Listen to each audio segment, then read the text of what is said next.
Some might say you could even feel sorry for Prince Harry after the backlash that he received for his latest publicity-seeking event. But truly, who is to blame? Is it Prince Harry himself, his media associates, his advisors, or more importantly, as he wants to know, why do they all dislike me so much? Good morning, Neil Sean here in the heart of London. Thank you for joining me today.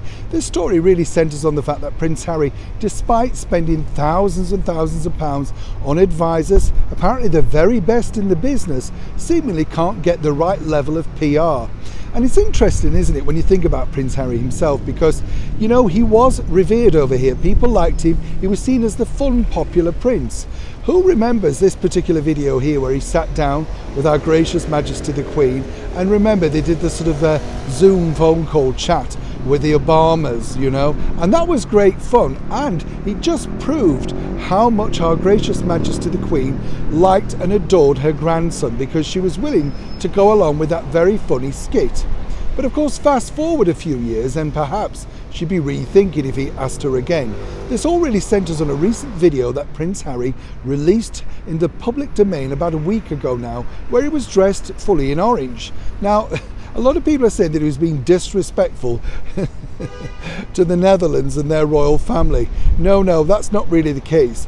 The colours really are the colours of the Invictus Games. But really, it was the skit, you know, it's the sunglasses, the hat, the sort of total degrading of a brand that already is on brink point, as it were.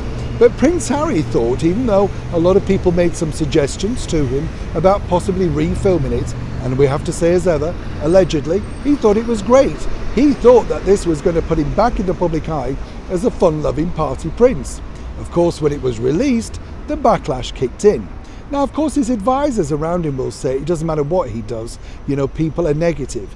It just seems a little bit odd when you think about it, because on the one hand, he's talking about saving the world and giving out vaccines, all the while just penning long speeches and posting them on his website, but not actually doing anything physical to do with this work. You know, it's very easy to post a speech or a comment, isn't it? It's the physical activation that can change things.